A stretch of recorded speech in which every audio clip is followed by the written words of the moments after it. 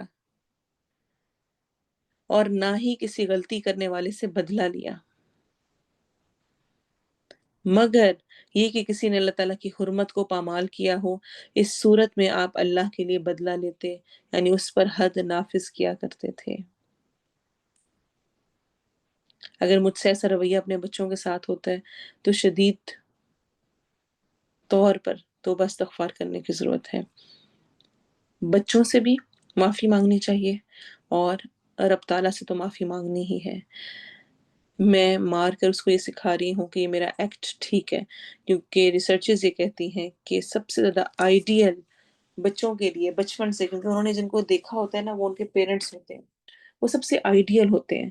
بچوں کو یہ سینس نہیں ہوتی کہ یہ کام ٹھیک ہے یا غلط ہے جو ہمارے پیرنٹس کر رہے ہیں، ان کو بس یہ پتا ہوتا ہے کہ جو وہ کر رہے ہیں نا وہی میں نے بھی کرنا ہے، ان کے دماغ میں یہ فیڈ ہو رہا ہوتا ہے کہ وہی سب کچھ ٹھیک ہے۔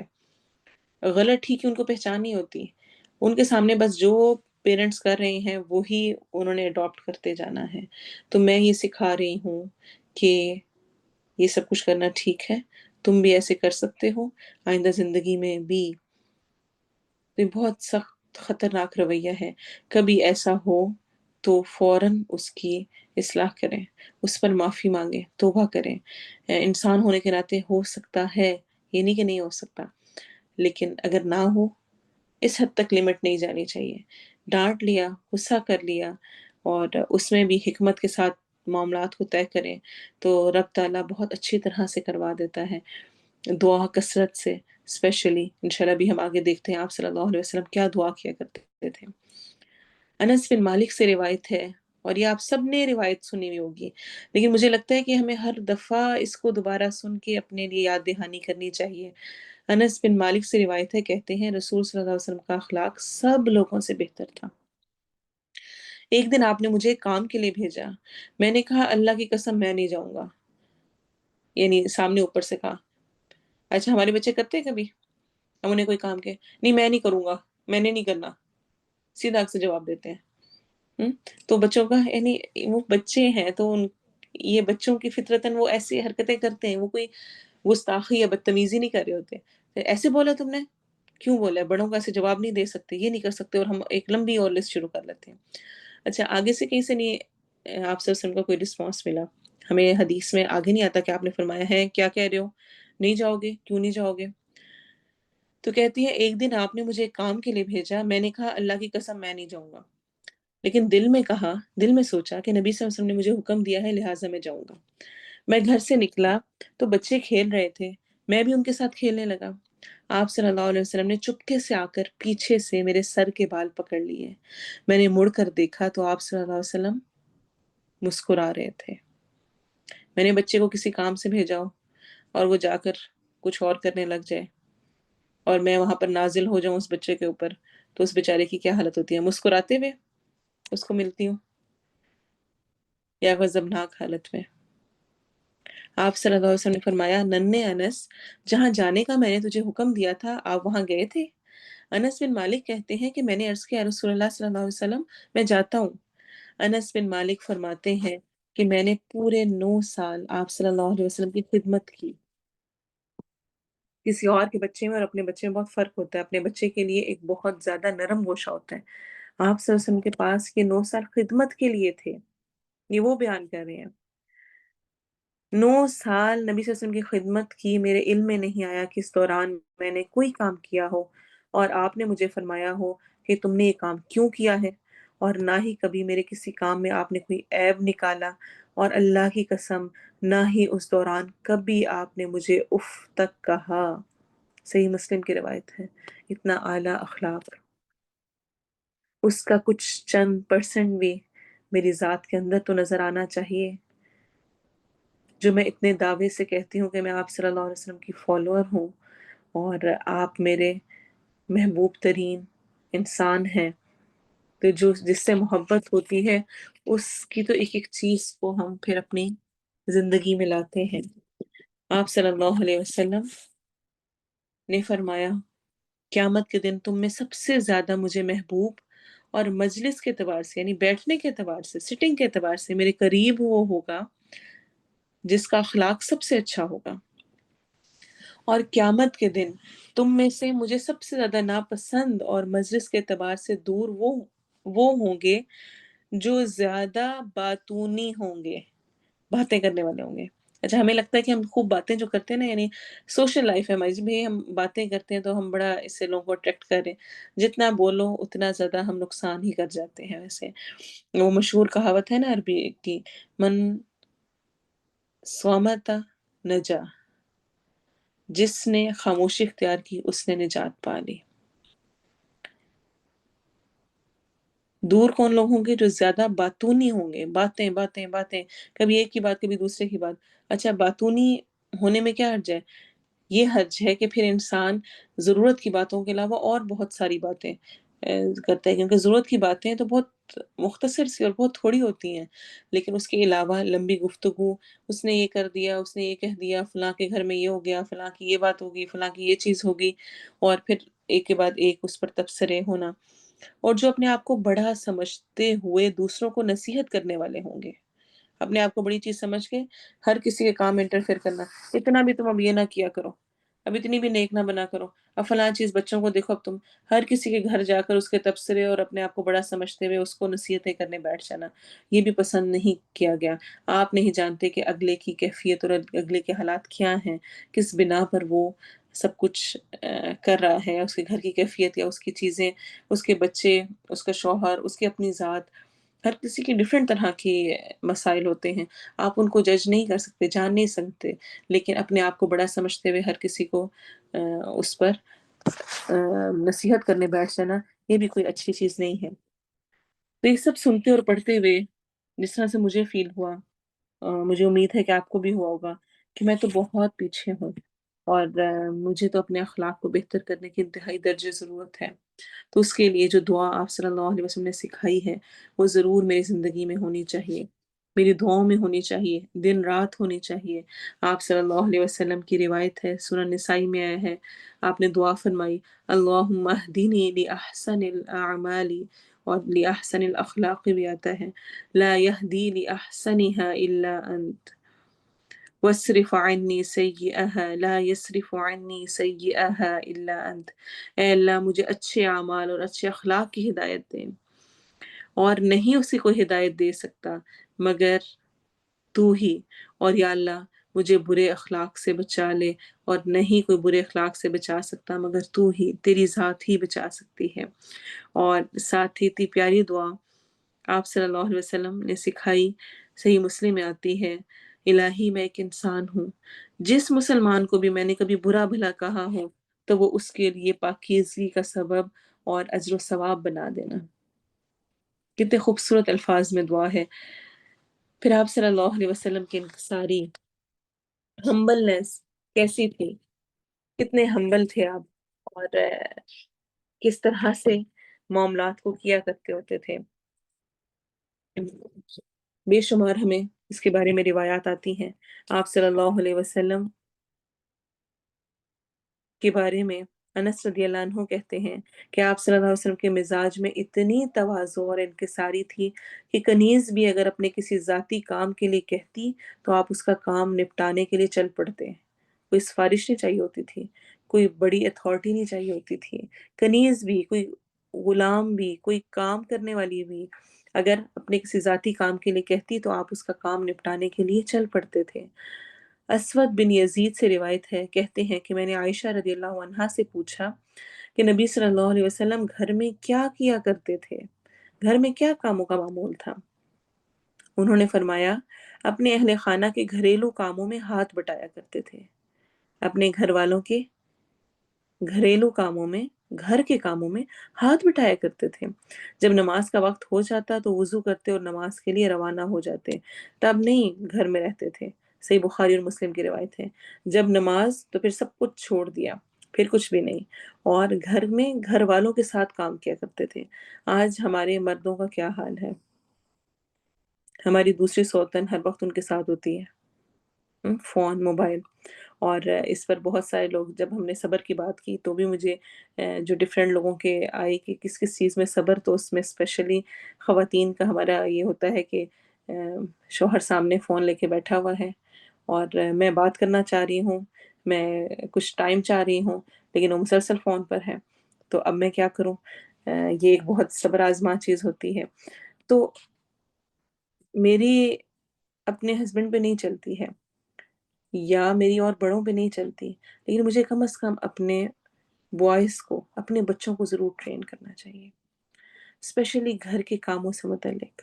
یہ جو ہمارے ہاں یہ کلچر ہے نا کہ سارے گھر کے کام عورت نہیں کرنے ہیں اور مرد کسی کام کو ہاتھ نہیں لگائے گا، وہ بچے کو اٹھا نہیں سکتا، اس کا ڈائپر نہیں چینج کر سکتا، اس کے کپڑے نہیں چینج کر سکتا، اس کو دھلا نہیں سکتا، کچن میں وہ کوئی ہاتھ نہیں بٹا سکتا۔ آپ صلی اللہ علیہ وسلم کی روایات کیا آتی ہیں؟ آپ آٹا بھی گون لیا کرتے تھے، آپ اپنے کپڑے دھو لیا کرتے تھے، آپ جوتے سی لیا کرتے تھے۔ ایک اور روایت میں جس طرح سے آتا ہے حضرت عائشہ سے روایت ہے، آپ صلی اللہ علیہ وسلم فرماتی ہیں کہ آپ صلی اللہ علیہ وسلم اپنا جوتا سی لیا کرتے تھے، اپنا کپڑا بھی سی لیتے۔ آپ اپنے گھر میں کام اس طرح کرتے جس طرح تم میں سے کوئی ایک اپنے گھر میں کام کرتا ہے۔ حضرت عائشہ فرماتی ہیں آپ صلی اللہ علیہ وسلم انسان تھے لیکن انسانوں میں سب سے بہتر تھے۔ آپ اپنا کپڑا دھو لیتے، اپنی بکری کا دودھ دھو لیتے اور اپنا کام خود کر لیتے۔ ترمذی کی روایت ہے، اگر آپ کے شوہر آپ کے ساتھ کام کروانے والے ہیں نا اور آپ کے لیے ہیلپ فل ہیں، جس طرح بھی کسی کا میسج آیا ہے، تو اپنی ساس کے بھی بہت شکر گزار ہوں، کیونکہ تربیت ماں کی طرف سے ہوتی ہے اور آپ پر یہ بہت بڑی ذمہ داری ہے جس کے بچے ہیں کہ وہ اپنے بچوں کو ضرور ساتھ سکھائیں، ساتھ ان کو صفائی کرنا سکھائیں، جھاڑو پکڑا دیں، چلو میرے ساتھ صفائی کرو، ان کو فروٹ کاٹنا سکھائیں، ان کو سبزی کاٹنا سکھائیں، ان سے برتن کہیں چلو آج تم دھو۔ یہ عیب والی چیزیں نہیں ہیں، یہ ہر ایک کو آنی چاہیے۔ ہم نے اتنی زیادہ ڈیوٹیز کو ایک دوسرے سے فرق کر دیا ہے، عورتوں نے تو مزے سے خوشی سے جابز بھی کرنی شروع کر دی، لیکن مرد کو کہ وہ ہاتھ بھی نہیں لگائے گا، وہ کچھ ایسا کر بھی نہیں سکتا۔ آپ صلی اللہ علیہ وسلم کی سنت ہمیں یہ ہرگز نہیں سکھاتی ہے۔ ہر ایک کو اپنے ہاتھ سے اپنا کام کرنا آنا چاہیے۔ یہ نہیں رویہ ہونا چاہیے کہ وہ بوڑھے ہونے تک ماں ہی کپڑے استری کر کے دے رہی ہے، سب کچھ کر کے دے رہی ہے، اور پھر کیا آتا ہے، بیوی آتی ہے، پھر بیوی کی پریگننسیز بھی ہوتی ہیں، اس کی حالت بھی خراب ہے، کچھ ہے، لیکن چونکہ کبھی مرد نے خود کیا نہیں ہے تو اس لیے عورت کو ہی کر کے دینا ہے اور ہر چیز کو اس کو ہی دیکھنا ہے۔ تو یہ سنت ہے، یہ اچھا، اور اس کا یہ مطلب بھی نہیں ہے، یہ بھی یاد رکھیں کہ ہم دو ایکسٹریمز پہ چلے جاتے ہیں۔ ایک طرف جب ہم اس طرح کا کرتے ہیں تو ہم چاہتے ہیں کہ اب نہ مرد خود ہی سارا کچھ کرے، بھئی میں کیوں، اپنا کام خود کرو، خود ہی اٹھو، خود ہی چائے لو، خود ہی بناؤ، خود ہی پیو۔ اسپیشلی ویسٹرن کنٹریز میں آ کر تو ہم کچھ زیادہ ان چیزوں میں کھل جاتے ہیں اور ہم چاہتے ہیں کہ بس وہ اپنا کرے اور میں اپنا، کہ میری کیا ذمہ داری ہے، میں کیوں تمہیں استری کر کے دوں اور میں کیوں تمہارے جوتے پالش کروں اور میں کیوں تمہارا یہ کروں۔ یہ رویہ بھی بہرحال پسندیدہ نہیں ہے۔ جو شوہر کے ساتھ ایک تعلق ہے اور جو اس کو اتنا رتبہ دیا گیا ہے، یہ چھوٹے چھوٹے کام چھوٹے کام ایک دوسرے کے ساتھ کرنا محبت کو بڑھانے والے ہوتے ہیں۔ ایک دوسرے کے احساس، ایک دوسرے کے لیے فیل کرنا، اس کے لیے اسپیشلی کچھ کرنا، یہ آپ کی محبت کو بڑھاتے ہیں۔ اور بس اتنا کر لیں کہ سب کچھ اللہ کی رضا کے لیے کرنے لگ جائیں، یا اللہ تجھے خوش کرنے کے لیے کر رہی ہوں، اس بندے کا جو یہ خیال بھی رکھ رہی ہوں نا، وہ تجھے خوش کرنے کے لیے رکھ رہی ہوں۔ کیونکہ ہوتا کیا ہے کہ جب ہم بہت کر رہے ہوتے ہیں نا دوسرے کا، اور دوسرے کی طرف سے کوئی اپریسیشن نہیں ہوتی، کوئی قبول نہیں کیا جاتا اور ہماری ڈیوٹی سمجھی جاتی ہے کہ ہم نے ہی کرنا ہے، تو پھر ہم ہائپر ہونے لگتے ہیں اور ہم ڈپریس ہونے لگتے ہیں، میری تو کسی کو قدر ہی نہیں، کوئی میری اتنا کچھ میں کرتی ہوں، کوئی احساس ہی نہیں کرتا، کسی کو فیل ہی نہیں ہوتا۔ فیل نہیں کروانے کی ضرورت، لیکن اللہ کے لیے کرنا ہے۔ تو انکساری والا رویہ اسپیشلی ابھی سے اپنے بچوں کی ٹریننگ ضرور کریں۔ ہم نے اپنے بچوں کو اتنا فارغ کر دیا ہے کہ ان کے پاس پھر سوائے سوشل میڈیا کے اور کچھ رہا ہی نہیں ہے کہ بس وہ فون پکڑیں، وہ ریلز دیکھیں، وہ کارٹونز دیکھیں، وہ گیمز کھیلیں۔ تو ساتھ ساتھ اپنے کام پہ لگائیں، اپنی بچیوں کو بھی، اپنے بچوں کو بھی، آپ بھی سکون میں رہیں گے اور بچے بھی انشاءاللہ۔ اور وقت کے ساتھ ساتھ بچے سیکھتے ہیں اور ہیلپنگ ہینڈ بنتے ہیں۔ پھر انس بن مالک سے روایت ہے، کہتے ہیں صحابہ کرام کو رسول صلی اللہ علیہ وسلم سے بڑھ کر کوئی زیادہ محبوب نہیں تھا، لیکن جب وہ آپ کو دیکھتے تو آپ کے لیے کھڑے نہیں ہوتے تھے، اس لیے کہ وہ جانتے تھے کہ رسول صلی اللہ علیہ وسلم اس کو پسند نہیں کرتے کہ کسی کی تعظیم کے لیے کھڑا ہوا جائے۔ آپ صلی اللہ علیہ وسلم نے فرمایا، میری اتنی بڑھا چڑھا کر تعریف نہ کرو جس طرح نصارہ نے عیسیٰ ابن مریم کی تعریف کی، میں تو ایک بندہ ہوں، تم مجھے عبداللہ اور اس کا رسول کہو۔ ترمذی کی روایت ہے۔ تو دیکھیں کیا خوبصورت انداز ہے۔ پھر آپ صلی اللہ علیہ وسلم کثرت سے ذکر الہی کرتے، کوئی فضول بات نہ کرتے تھے، کثرت سے نماز پڑھتے، مختصر خطبہ دیتے۔ آپ صلی اللہ علیہ وسلم کسی کو ناپسند نہیں کرتے تھے اور نہ کسی بیوہ اور مسکین یا کسی غلام کے ساتھ چلنے میں تکبر کا اظہار کرتے، یہاں تک کہ آپ اس کا کام پورا کر دیتے، یعنی بیوہ، مسکین، غلام کے ساتھ چلتے اور ان کا کام پورا کر دیتے۔ آپ صلی اللہ علیہ وسلم کی آمد پر لوگوں کو دھکیلا نہیں جاتا تھا اور نہ ہی انہیں مارا جاتا تھا۔ طبرانی کی روایت ہے۔ سوچیں، تصور کریں، ہمارے ہاں کوئی بڑی پرسنالٹی جو تھوڑی سی مشہور ہے، کیا کہا جا رہا ہے؟ آپ صلی اللہ علیہ وسلم کی آمد پر لوگوں کو دھکیلا نہیں جاتا تھا اور نہ ہی انہیں مارا جاتا تھا۔ اللہ تعالیٰ ہمیں سنت کو حقیقی طور پر اپنانے کی توفیق دے۔ پھر آپ صلی اللہ علیہ وسلم کی بردباری، اتنے خوبصورت الفاظ ہیں اور اتنے اچھے انداز میں یہ جو بردباری کو بیان کیا گیا ہے کہ میرے اپنے الفاظ ساتھ نہیں دیتے۔ انسان پڑھنے لگے تو حیران رہ جاتا ہے کہ اتنے بڑے معاملات کو اتنے تحمل، اتنے کنٹرول، اتنے حلم کے ساتھ ہینڈل کر لینا آپ صلی اللہ علیہ وسلم کی صفت ہی تھی، اور ان کی ذات میرے لیے نمونہ ہے۔ میری زندگی میں بہت سارے معاملات ہو رہے ہوں گے، پچھلے ہفتے میں بھی ہوئے ہوں گے، اس ہفتے بھی پیش آئیں گے۔ میں نے ان صفات کو اپنے اندر لا کر معاملات کو ہینڈل کرنا ہے۔ انس بن مالک سے روایت ہے، کہتے ہیں میں نبی صلی اللہ علیہ وسلم کے ساتھ پیدل چل رہا تھا۔ آپ نے موٹی بنتی ہوئی نجرانی چادر اوڑھ رکھی تھی، یعنی موٹی وہ جس طرح اون کی ہوتی ہے نا ویسے بنی ہوئی نجرانی چادر تھی۔ ایک بدو شخص نے آپ صلی اللہ علیہ وسلم کے پاس جا کر آپ کی چادر کو زوردار جھٹکے سے کھینچا۔ ہمارا بچہ اگر ہمارا دوپٹہ کھینچ دے، چادر کھینچ دے، فوراً میں ساتھ کمپیئر اس لیے کرواتی ہوں کہ میرے سامنے تو فوراً ہم دیکھ رہے ہوں نا، ہم نے ٹاپک ہی ہمارا یہ ہے، آپ صلی اللہ علیہ وسلم کو گویا میں دیکھ رہی ہوں اور فوراً میں نے اپنے آپ کو دیکھنا ہے۔ میں کیا کرتی ہوں اگر ایسی سچویشن ایک دم سے آئے؟ اس نے کیا کیا؟ آپ کی چادر کو زوردار جھٹکے سے کھینچا۔ میں نے رسول صلی اللہ علیہ وسلم کے کندھے کے پہلو کی طرف دیکھا کہ اس پر اس شخص کے زور سے چادر کو کھینچنے کی وجہ سے نشان بھی پڑ گیا تھا، یعنی اتنی زور سے کھینچا کہ کندھے اس جگہ پر نشان پڑ گیا چادر کا۔ اور اس نے کہا اے محمد صلی اللہ علیہ وسلم، تیرے پاس اللہ تعالیٰ کا جو مال ہے اس میں سے کچھ مجھے عطا کرنے کا حکم دیجئے۔ اب تھا بھی کوئی بڑی اتھارٹی والا نہیں، کیسا نارمل سا، اس کو بھی کیا چاہیے؟ مال چاہیے، اور وہ مال لینے کے لیے رسول صلی اللہ علیہ وسلم نے اس کی طرف دیکھا۔ کیا خیال ہے کیا کیا ہوگا؟ غصہ کیا، سختی کی، شکل بنائی، تمہیں تمیز نہیں ہے کہا، اور دے دیتا لیکن جو تم نے جیسے کیا ہے نا اب تمہیں بالکل نہیں ملے گا۔ اللہ اکبر۔ حدیث کے الفاظ کہتے ہیں فَالْتَفَتَ رسول اللہ ثم ضحك، آپ صلی اللہ علیہ وسلم نے اس کی طرف دیکھا اور ہنس پڑے۔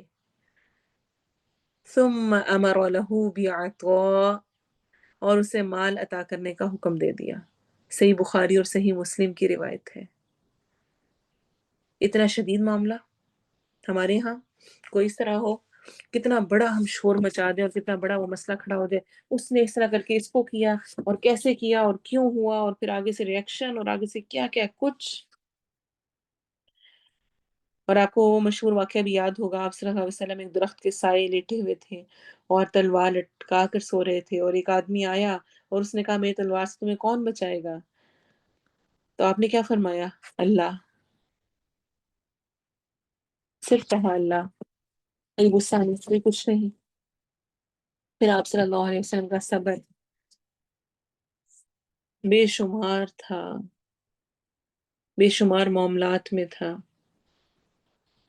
عبداللہ بن مسعود سے روایت ہے، کہتے ہیں رسول صلی اللہ علیہ وسلم نے ایک شخص کو کچھ مال تقسیم کر کے دیا، وہ شخص کہنے لگا اس تقسیم سے اللہ کی رضا کا ارادہ نہیں کیا گیا، یعنی آگے سے اس نے شکایت کی گئی یہ تو کوئی تقسیم پسند نہیں آئی اس کو۔ یہاں پر ہمارے لیے بھی ایک بہت بڑا سبق ہے، ہم لوگوں کو کبھی راضی نہیں کر سکتے۔ اگر آپ اس دھوڑ میں لگے ہوئے ہیں نا اپنی زندگی میں کہ آپ لوگوں کو راضی کر لیں، آپ شوہر کو راضی کر لیں، آپ بچوں کو راضی کر لیں، آپ سسرال والوں کو راضی کر لیں، آپ اپنے رشتہ داروں کو راضی کر لیں، اپنے بہن بھائیوں کو راضی کر لیں، نہیں ہو سکتا۔ پیارے نبی سے لوگ راضی نہیں ہوئے جو اتنی زبردست پرسنالٹی والے۔ کیا ایک شخص کچھ مال تقسیم کر کے اس کو دیا گیا، اس کو ملا، تو اس نے بھی پیارے نبی سے شکایت کی، کیا کہا؟ اس تقسیم سے اللہ کی رضا کا ارادہ نہیں کیا گیا، یعنی تم صحیح نہیں کر رہے۔ عبداللہ بن مسعود نے نبی صلی اللہ علیہ وسلم کو بتایا کہ یہ شخص اس ارادے کا اظہار کر رہا ہے۔ یہ بات سن کر آپ صلی اللہ علیہ وسلم کے چہرے کا رنگ بدل گیا، آپ فرمانے لگے اللہ تعالیٰ موسیٰ پر رحم کرے، ان کو اس سے زیادہ تکلیف دی گئی لیکن انہوں نے صبر کیا۔ اتنی بڑی بات کوئی کہہ دے آپ کو کہ تمہارا مقصد اصل میں ایسے ہی ہوتا ہے، ہم بہت دفعہ بڑی خلوص سے نیت کے ساتھ کام کرتے ہیں اور دوسرا ایک ہی جملے میں سارے پہ پانی پھیر دیتے ہیں۔ ہاں اس کو تو اپنا کام تھا، اپنا مقصد تھا، اور یہ تو اس نے اس لیے کیا، اور اس طرح کر کے کہ انسان کہتا ہے کہ واٹ، یعنی کیا مطلب، یعنی میرے تو وہم و گمان میں نہیں تھا جو دوسرے نے سوچ لیا۔ لیکن آپ نے صبر کیا، اور اگر ہم آپ صلی اللہ علیہ وسلم کی زندگی کو دیکھیں تو دنیا میں آنکھ کھولنے سے پہلے آپ کے والد وفات پا گئے، والدہ بچپن میں ہی فوت ہو گئی، ابھی سنبھل نہیں پائے تھے کہ دادا بھی چلے گئے، مشکل حالات میں چچا بھی ساتھ چھوڑ گئے، پھر بڑے ہوئے تو خدیجہ رضی اللہ عنہا بھی حالت غم میں الوداع کہہ گئیں۔ بیٹوں کی محبت شدید ہوتی ہے، بیٹے کی روح بھی پرواز کر گئی۔ حضرت عائشہ سے سخت شدید محبت تھی، انہی دنوں میں ان پر تہمت لگ گئی۔ افرادی قوت کی شدید ضرورت تھی، حضرت حمزہ جیسے صحابہ شہید کر دیے گئے۔ مدینہ طیبہ سے مانوس ہوئے تو منافقوں کی فضا گرم ہو گئی۔ بدر کی فتح کی خوشیاں بھی پوری طرح سمیٹی نہیں گئی تھی کہ احد میں بہت بڑا نقصان ہو گیا۔ چہرہ چودھویں کے چاند کی طرح روشن تھا کہ تیروں سے زخمی کر دیا گیا غزوہ احد میں، دانت موتیوں کی طرح چمک رہے تھے کہ مارکے میں انہیں توڑ دیا گیا۔ مخالفین نے آپ صلی اللہ علیہ وسلم کو جھٹلایا، گالیاں دی، برا بھلا کہا، اذیتیں دی، برے القابات سے نوازا، لیکن آپ ہر ایک معاملے میں صبر ہی کرتے چلے گئے۔ میرے اور آپ کی زندگی کے لیے بہت اہم سبق ہے۔ زندگی میں کوئی بھی چیز میری مرضی اور پسند کی نہیں ہوگی، دنیا ہے ہی اس کے لیے نہیں، لیکن میرا رویہ صبر پر مبنی ہونے میں ہی خیر ہے۔ وَاصْبِرْ وَمَا صَبْرُكَ إِلَّا بِاللَّهِ، اور صبر کیجئے اور نہیں صبر مگر اللہ کی طرف سے، اللہ ہی اس کی توفیق دیتا ہے۔ پھر آپ صلی اللہ علیہ وسلم کی نرمی، حضرت انس سے روایت ہے، کہتے ہیں ہم مسجد میں آپ صلی اللہ علیہ وسلم کے ساتھ بیٹھے ہوئے تھے، اچانک ایک شخص آیا اور وہ مسجد میں کھڑا ہو کر پیشاب کرنے لگا، دیہاتی شخص تھا۔ یہ واقعہ بھی ہم سب نے سن رکھا ہے، لیکن بس تھوڑا سا اس پر ساتھ سوچنا ہے میں نے کہ جب ایسی سچویشن پیش آتی ہے، میرے اپنے بچے کی، کسی اور بچے کو، کسی اور کو چھوڑیں، میرا اپنا بچہ ہی کہیں پہ کر دیتا ہے، مسجد بھی نہ ہو، گھر میں ہی کہیں پر، صحابہ کرام اسے جھڑکنے لگے، آپ صلی اللہ علیہ وسلم نے فرمایا اسے چھوڑ دو، پیشاب کرنے سے نہ رکو۔ صحابہ کرام دیہاتی کو چھوڑ دیتے ہیں تاکہ وہ پیشاب کر لے، پھر آپ نے اس شخص کو بلاتے ہیں، رسول صلی اللہ علیہ وسلم نے اس دیہاتی سے فرماتے ہیں کہ مساجد پیشاب کرنے گندگی کے لیے نہیں بنائی جاتی، بلکہ یہ مساجد اللہ کے ذکر، نماز اور قرآن کی تلاوت کے لیے بنائی جاتی ہیں۔ آپ صلی اللہ علیہ وسلم نے اپنے صحابہ سے کہا تمہیں آسانی پیدا کرنے والا بنا کر بھیجا ہے اور تمہیں مشکلات میں مبتلا کرنے والا بنا کر نہیں بھیجا گیا۔ اس پیشاب پر پانی کا ایک ڈول انڈیل دو، یعنی سمپل، ختم بات، ہو گیا، اس کو ختم کر دو، اس پر شور واویلا، لان تان، جھگڑا کچھ بھی نہیں، اس پیشاب پر پانی کا ایک ڈول انڈیل دو۔ دیہاتی یہ سن کر کہنے لگا اے اللہ مجھ پر اور محمد صلی اللہ علیہ وسلم پر رحم فرما، ہمارے علاوہ کسی پر رحم نہ کرنا۔ یعنی اس کو اتنا زیادہ فیل ہوا اور اس نے کہا اچھا یہ بندہ میری فیور کر رہا ہے، تو کہا مجھ پہ اور محمد پہ رحم کرنا۔ آپ صلی اللہ علیہ وسلم نے فرمایا ارے تو نے تو وسعت میں تنگی پیدا کر دی، یعنی اللہ تعالیٰ کی رحمت تو بڑی وسیع ہے۔ پھر عائشہ رضی اللہ عنہا سے روایت ہے، کہتی ہیں ایک دن یہودی نبی صلی اللہ علیہ وسلم کے پاس آئے اور انہوں نے آپ صلی اللہ علیہ وسلم کو السلام علیکم کی بجائے السلام علیکم کہا، یعنی آپ پر موت واقع ہو۔ آپ صلی اللہ علیہ وسلم نے انہیں صرف وعلیکم کہا، یعنی آپ لوگوں پر بھی۔ عائشہ صدیقہ نے جب یہ سنا تو غصے سے ان یہودیوں سے کہا تم پر موت واقع ہو، تم پر اللہ کی لعنت اور اللہ کا غضب ہو۔ سچویشن سمجھ رہے ہیں؟ ایک شخص نے آ کر آپ کو اس انداز میں کیا کہ آپ کو برا کہا، اور آپ صلی اللہ علیہ وسلم نے آگے سے کچھ نہیں، صرف وعلیکم کہا، اور عائشہ کو غصہ آیا اور انہوں نے آگے سے کہا تم پر موت آئے، تم پر اللہ کی لعنت ہو، تم پہ اللہ کا غضب ہو۔ آپ نے فرمایا عائشہ ذرا ٹھہریے، نرمی اختیار کیجیے، ترش روئی اور بد زبانی سے اجتناب کریں۔ عائشہ نے کہا یا رسول اللہ صلی اللہ علیہ وسلم کہ آپ نے نہیں سنا جو انہوں نے کہا ہے؟ اپنے رویے پہ غور کر لیں، اپنے آپ کو دیکھ لیں، ہم کیسے ہوتے ہیں، کیا ہوتا ہے جب کوئی کچھ ایسا برا کہے تو میں کہتی ہوں مجھے نہیں جواب دینا آتا، میرے منہ میں زبان نہیں ہے، میں نہیں بول کے اس کو کہہ سکتی.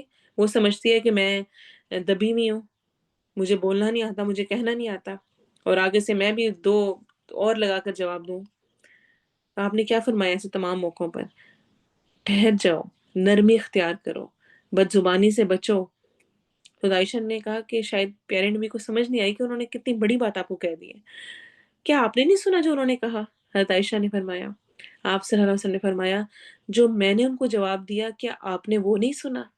میری دعا کو قبول کیا جاتا ہے اور میرے بارے میں ان کی دعا کو قبول نہ کیا جائے گا. صحیح بخاری کی روایت ہے. آپ نے کیا فرمایا؟ وعلیکم، تم پر بھی، یعنی جو تم کہہ رہے ہو وہ تم پر بھی پلٹے. اور یہی طریقہ ہے، اپنی زبان کو خراب نہ کیا جائے، خود کو خراب نہ کیا جائے. اچھا ایسا ہے کہ ہمارے 5 منٹس اوپر ہو گئے ہیں. میری کوشش ہے کہ میں اس ٹاپک کو کمپلیٹ کر دوں، تو میرا خیال ہے میرے 5 to 10 منٹس اور لگیں گے تو ہم اس ٹاپک کو انشاءاللہ کمپلیٹ کر لیں گے. آپ صلی اللہ علیہ وسلم کی رحمت سے متعلق اگر ہم دیکھیں تو آپ کی شفقت، آپ کی محبت بچوں کے لیے، سب کے لیے بے پناہ تھی. ابو ہریرہ سے روایت ہے، کہتے ہیں کہ نبی صلی اللہ علیہ وسلم نے حسن بن علی کا منہ چوما. کس کی؟ پیار کیا. آپ کے پاس اقرا بن حابس تمیمی بیٹھا ہوا تھا. اقرا نے کہا میرے 10 بیٹے ہیں، میں نے ان میں سے کسی ایک کا بھی کبھی منہ نہیں چوما، کبھی پیار نہیں کیا. آپ نے اس کی طرف دیکھا، پھر فرمایا جو کسی پر رحم نہیں کرتا اس پر بھی رحم نہیں کیا جاتا. اور اسی طرح عائشہ سے روایت ہے، کہتی ہیں ایک بدوی آپ صلی اللہ علیہ وسلم کے پاس آیا، اس نے کہا کہ تم چھوٹے بچوں کے منہ چومتے ہو، ہم تو ان کے منہ نہیں چومتے. آپ نے فرمایا اللہ تعالیٰ نے اگر تیرے دل سے شفقت چھین لی ہے تو میں کیا کر سکتا ہوں. اچھا ہم ویسے جب ہمیں لاڈ آئیں تب ہم کر رہے ہوتے ہیں، لیکن ایک جو اسپیسیفکلی اب ریسرچز کہتی ہیں، اور ہم تو ریسرچز کو بہت مان رہے ہوتے ہیں، نبی صلی اللہ علیہ وسلم کی سنت بھی ہمیں یہ بتاتی ہے. اس پہ پہلے نمبر پہ تو سنت ہے کہ آپ صلی اللہ علیہ وسلم کا بچوں کے ساتھ یہ محبت کا، ان کو ساتھ لگانا، ان کو پیار کرنا، ان کو اٹھانا، اس کا معمول تھا. اور بچوں کے ساتھ یہ ضرور بنانا چاہیے. اس سے جو بانڈنگ سٹرونگ ہوتی ہے اور جو بچے آپ سے بات کرتے ہیں، کیونکہ اب ریسرچز یہ کہتے ہیں کہ بچے کو ایک دن میں، مجھے اب صحیح تعداد یاد نہیں ہے کہ کتنی دفعہ اس کے لیے یہ لازمی ہے، اس کی ڈوز ہے، خوراک ہے. جس طرح سے ہم کھانا دیتے ہیں نا، ویسے کہ والدین بچے اسپیشلی ماں اس کو اپنے ساتھ لگائے اور اس کو پیار کرے. یہ اس کو پازیٹیو انرجی دیتا ہے، جس سے وہ پازیٹیو کاموں کو کرنے میں اس کے لیے ہیلپ فل ہوتا ہے. تو اسپیشلی یہ روٹین ہونی چاہیے. جس طرح میں نے اپنی روٹین تو اب کچھ عرصے سے کی ہوئی کہ رات کو سونے سے پہلے لازمی مجھے مل کر، پیار کر کے، ساتھ لگا کر کے ان کو ایک فیل ہو، ایک پروٹیکشن کی فیل ایک آتی ہے بچے کے اندر، اور ایک پرسکون. اور کہتے ہیں اس سے جو اس کی نیند اور اس کا سب کچھ، وہ جو ایک اگلے دن اٹھتا ہے وہ ایک بہت زیادہ اسٹرانگ، ایک اچھی انرجی کے ساتھ اٹھتا ہے. تو یہ عادت ضرور ہونی چاہیے. کہیں جانے لگے تو بچوں کو پیار کر کے، ان سے مل کر اسکول بھیجتے ہوئے، گھر میں ان کو یہ فیل دیں کہ آپ امپورٹنٹ ہیں. اور وہ چیز واقعی پھر بچوں کا ایک بانڈ اسٹرانگ کرتی ہے.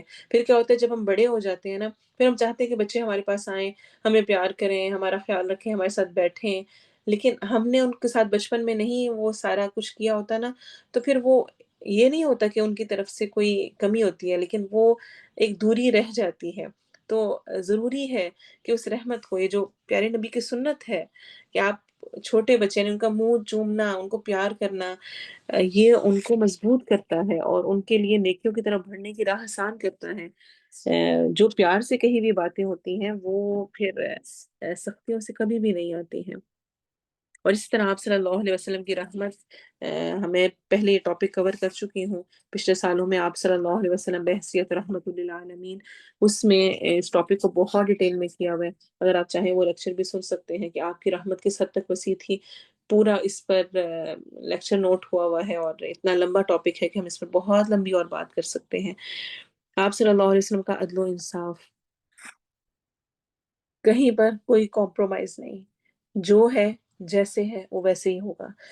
عائشہ صدیقہ سے روایت ہے، کہتی ہیں کہ قریش نے اس مخزومی عورت کے معاملے کو بڑی اہمیت دی جس نے چوری کا ارتکاب کیا۔ وہ کہنے لگے اس بارے میں رسول صلی اللہ علیہ وسلم سے کون بات کر سکے گا کہ یعنی اس عورت کا ہاتھ نہ کاٹا جائے۔ انہوں نے کہا رسول صلی اللہ علیہ وسلم کا محبوب صحابی اسامہ بن زید ہی آپ سے اس بارے میں بات کر سکتا ہے۔ اسامہ بن زید نے نبی صلی اللہ علیہ وسلم سے بات کی تو آپ نے فرمایا کیا تو اللہ تعالیٰ کی حدود میں سے ایک حد کے بارے میں سفارش کرتا ہے؟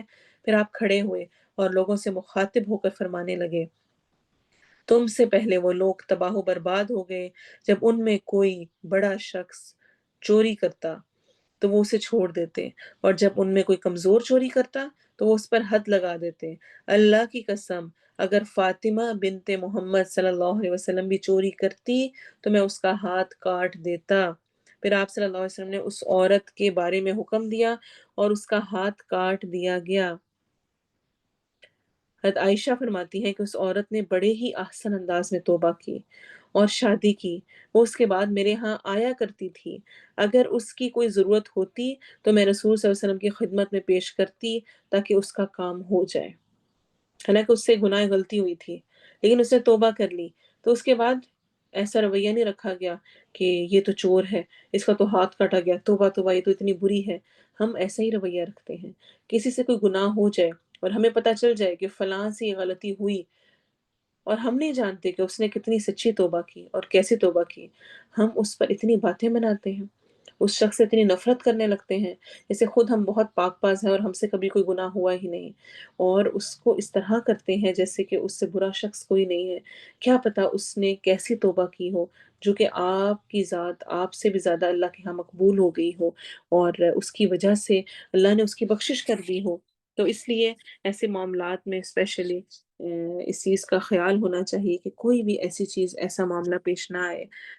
پھر آپ صلی اللہ علیہ وسلم کا جود و کرم بہت زیادہ تھا، جیسے کہ روایات میں آتا ہے کہ رمضان میں آپ تیز آندھی سے بھی زیادہ صدقہ کیا کرتے تھے، اور کوئی بھی شخص آپ کے پاس آتا آپ اس کو بے پناہ عطا کیا کرتے۔ حضرت انس سے روایت ہے کہ ایک شخص نے نبی صلی اللہ علیہ وسلم سے سوال کیا تو آپ نے اسے 2 پہاڑوں کے درمیان چرنے والی سب بکریاں عطا کر دی۔ تو وہ اپنی قوم کے پاس آیا اور کہنے لگا اے میری قوم اسلام قبول کر لو، بلا شبہ محمد صلی اللہ علیہ وسلم اتنا عطا کرتے ہیں کہ فقر و محتاجی کا اندیشہ نہیں رہتا۔ اگر کوئی شخص آپ صلی اللہ علیہ وسلم کے پاس صرف دنیا کی غرض لے کر آتا تو شام تک اس کی کایا پلٹ جاتی، پھر اسے دین دنیا اور جو کچھ دنیا میں ہے اس سے زیادہ محبوب اور معزز دکھائی دیتا۔ سبحان اللہ۔ صحیح مسلم کی روایت ہے۔ پھر آپ صلی اللہ علیہ وسلم کی حیا بے پناہ تھی، ہر معاملے میں حیا کیا کرتے تھے۔ ہم تو آج جو ویڈیو جتنی زیادہ ولگر قسم کی ہو اتنی زیادہ مشہور ہوتی ہے، اتنی ہم دیکھتے ہیں ہاں ہاں کرتے ہیں کہ ہائے اتنا زیادہ گند، ہائے اتنی بری، ہائے یہ بھی کر دیا، لیکن دیکھتے ہیں اور بڑھاتے ہیں اور خوب دیکھتے ہیں اور خوب انجوائے کرتے ہیں اور دوسروں کو بھی دکھاتے ہیں۔ آپ صلی اللہ علیہ وسلم کمواری دوشیزہ سے بھی بڑھ کر حیا والے تھے۔ جب آپ صلی اللہ علیہ وسلم کسی چیز کو ناپسند کرتے تو ہم اسے آپ کے چہرہ مبارک سے پہچان لیا کرتے تھے۔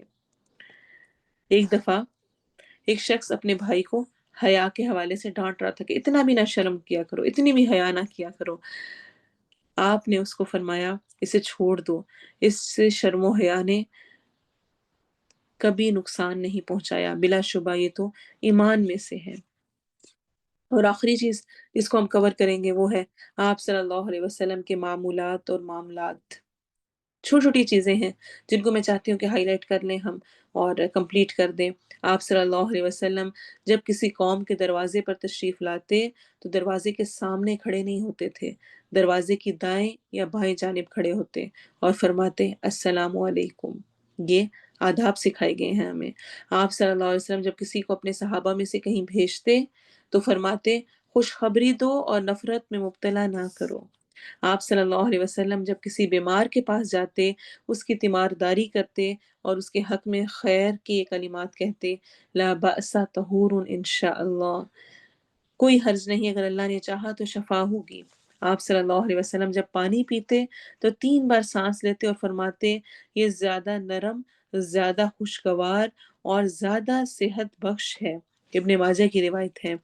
آپ صلی اللہ علیہ وسلم بیت لیتے وقت یا اس کے علاوہ عورتوں سے مصافحہ نہیں کرتے تھے۔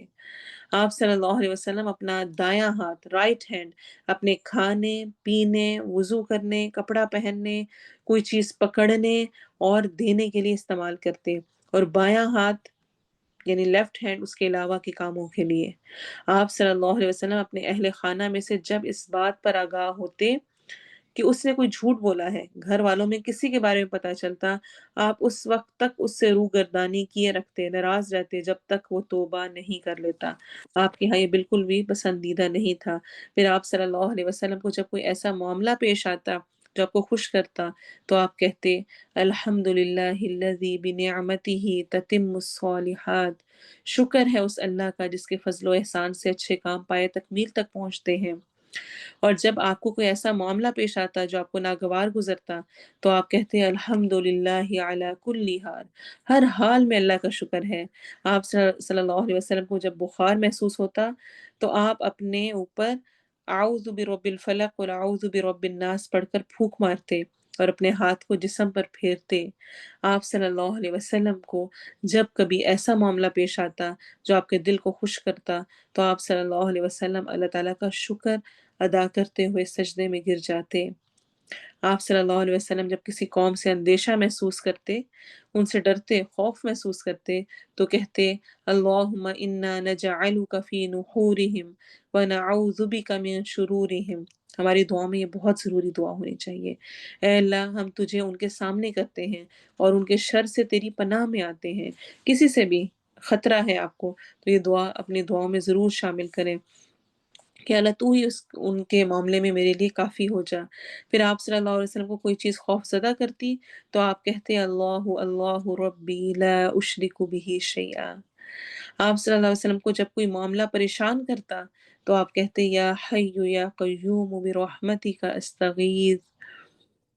آپ صلی اللہ علیہ وسلم جنات اور انسان کی نظر لگنے سے پناہ مانگا کرتے تھے۔